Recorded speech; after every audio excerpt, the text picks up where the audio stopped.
नमस्कार। निराला कंस्ट्रक्शन में आप सभी का बहुत बहुत स्वागत है और मैं हूं आपका दोस्त इंजीनियर प्रभात कुमार सिंह। दोस्तों, आज की इस वीडियो में मैं आप लोग को एक बने हुए घर के लिए जो प्लिंथ लेवल तक का काम किया गया है इसके बारे में बताना चाहता हूं कि किस तरीक़े से प्लिंथ लेवल तक का काम करवाया जाता है, कहाँ पे सावधानी बरतना है और अगर आप घर के लिए कुछ इस तरीके से प्लिंथ बीम का काम करवाते हैं तो आपका कितना रुपये तक का खर्चा आ सकता है, इसके बारे में मैं आप लोग को पूरा जानकारी देना चाहता हूँ। आप लोग बहुत अच्छे तरीक़े से समझे, इसलिए सबसे पहले बनते हुए घर के लिए जो साइज़ है इसके बारे में आप लोग को बताना चाहता हूँ। तो इस घर के लिए जो साइड व्यू है यहाँ से लेकर यहाँ तक लगभग 40 फीट है। अगर बात कर लेंगे फ्रंट व्यू का तो वहाँ से लेकर यहाँ तक 25 फीट है। स्क्वायर फीट का बात कर ले तो 1000 स्क्वायर फीट में इस घर को बनाया जा रहा है, जहाँ पे टोटल नंबर ऑफ कॉलम का बात कर ले तो 4 इस लाइन में, 4 बीच में, 4 फीट साइड की तरफ, मतलब 12 कॉलम के साथ में यहाँ पे काम किया जा रहा है। साथ में इस घर के लिए जो कॉलम का इस्तेमाल किया गया है, 2 तरह का कॉलम का इस्तेमाल किया जा रहा है। और यहाँ पे जो सरिया लगाया गया है, इधर से आपको दिखा दूँ तो आप देख पा रहे हो एक कलर किया हुआ आपको नज़र आएगा। ये देखिए कुछ इस तरीक़े से इसमें बिल्कुल जंग लगने का समस्या नहीं आता है। जैसे कि यहाँ पे जो आप रिंग देख पा रहे हैं यहाँ पे जंग है वो लगा हुआ आपको नज़र आता है, लेकिन ये जो सरिया लगाया गया है ये पहले से ही इस तरीक़े से मटेरियल और इस पर कोटेड अलग से चढ़ाया हुआ रहता है, जिसके बाद इस पर जल्दी जंग नहीं लगता है। ये आप देख पा रहे हो। तो यहाँ पे बिल्कुल आप दोनों में अंतर देख पा रहे हैं। हालांकि ये थोड़ा कॉस्टली होता है, आप यहाँ पे आसानी के साथ देख सकते हैं कि कलर वाला सरिया में जंग नहीं लगता है, उसके साथ साथ कुछ इस तरीक़े से सिंपल सरिया था उसमें जंग लग जाता है।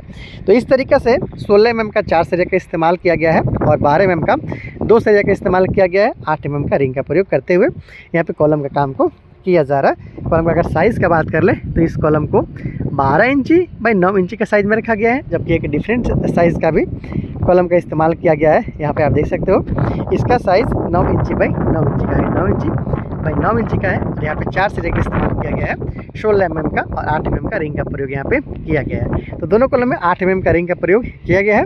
सरिया 4 की संख्या में 9 इंची बाई 9 इंची का कॉलम है, 9 इंची बाई 12 इंची का कॉलम है। वहाँ पे 6 सरिया का इस्तेमाल किया गया, जिसमें 4 सरिया 16 mm मेन बार है और 12 mm का है जो सपोर्टिंग बार के रूप में इस्तेमाल यहाँ पे किया गया है। तो इस तरीके से प्लिंथ लेवल तक का काम आप देख पा रहे हैं। इस घर में टोटल 3 कमरा के साथ में hall, dining area, kitchen, toilet, bathroom के साथ सीढ़ी आपको देखने को मिल जाएगा। आने वाला दिन में आप लोग को अपडेट दूंगा। और इस घर का नक्शा भी मेरे द्वारा ही बनाया गया था। लगभग 35 दिन पहले मैंने इस घर के नक्शा का काम किया हुआ था, नक्शा दिया हुआ था। अब इसका काम प्लिंथ बीम तक कंप्लीट हो चुका है। अगर आप अपने बनने वाले घर के लिए चीप एंड बेस्ट कॉन्सेप्ट पे नक्शा चाहते हैं तो आपके लिए मैं नक्शा बना दूंगा। इसका प्लिंथ हाइट के बारे में बात कर लिए तो देख सकते हो ग्राउंड के लेवल से लगभग 4 फीट के आसपास तक का प्लिंथ हाइट यहाँ पे रखा गया है। ये ग्राउंड के लेवल हो गया। यहाँ से 4 फीट के आसपास में इस घर का फर्श का ऊंचाई यहाँ पे रखा गया है। पीछे की तरफ से रोड भी गया हुआ वहाँ पे आप देख सकते हो। तो इस तरीके से काम किया गया। साथ में बाहर का जो दीवार है वो सारा 10 इंच के साथ में ही रखा गया है। और अंदर में ये देखिए जो बीम है, ये बीम के नीचे में भी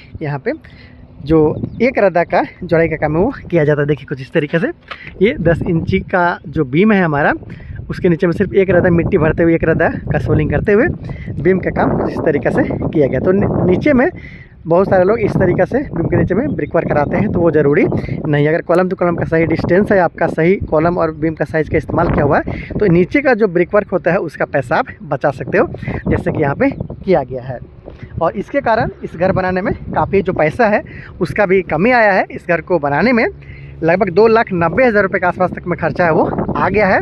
और इसमें आप बाहर से देखा कि आपने कि 10 इंच का दीवार किया गया, अंदर से दीवार का काम नहीं किया गया। बीम के नीचे 12 कॉलम के साथ में यहाँ पे काम किया जा रहा है। हालांकि सरिया भी इस तरीके से लगाया गया है कि छत के ढलाई तक कहीं भी जोड़ाई का आपको आवश्यकता नहीं पड़ने वाला है। फुल लेंथ सरिया को 2 भाग में काटते हुए कुछ इस तरीके से लगा लिया गया है। तो अगर आप अपने बनने वाले घर के लिए प्लानिंग करें, समझ में नहीं आ रहा कैसे काम कराना है, तो मुझसे बात करते हो आप अपने बनने वाले घर के लिए नक्शा भी मुझसे ले सकते हैं। और बहुत सारे वीडियो के लिए सब्सक्राइब जरूर कर लीजिएगा। जैसे जैसे घर आगे बढ़ेगा आप लोग को बताऊँगा, दिखाऊंगे कैसे इस घर को कंप्लीट किया गया। Thank you so much.